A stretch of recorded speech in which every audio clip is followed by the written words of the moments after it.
Okay, so I left this out of the last video, thinking it would make the video too long, and now in hindsight, that was a mistake. I should have just added this little bit and extended that video. But I didn't, so now we're here. So we're going to look at two types of goods, private goods, public goods, and some of the issues with it. So private good is what you would think it is. It's produced in the market by firms.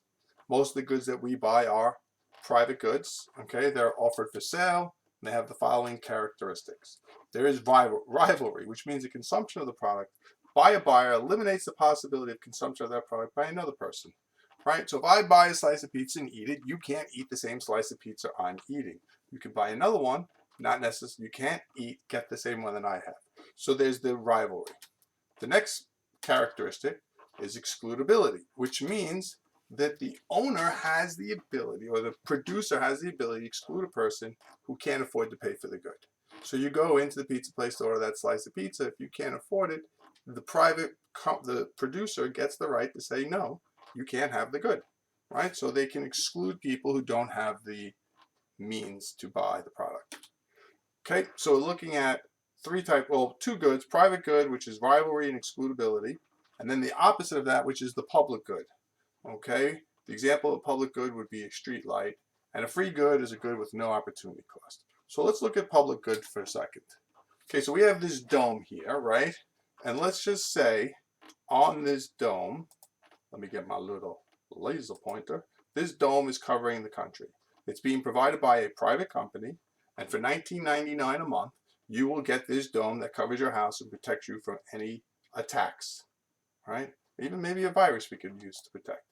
What happens is the person in this red barn realizes that if this church, or I guess a church, is paying for the $19.99 a month and they stop, they're not going to open up a little gap here so any attack just hits the red barn, right? And as other people start to realize this, they stop purchasing the good. Well, how do you exclude them from getting the benefit of the good when you have to protect the church, right? And maybe a couple other houses here. So what ends up happening is you can't force people to pay, so the private good would no longer be made, which means we would then look at a public good. Okay, and the public good would be provided by the government. It would be offered for free, and here's the characteristics. It's the opposite characteristics of a private good, non-rivalry, right?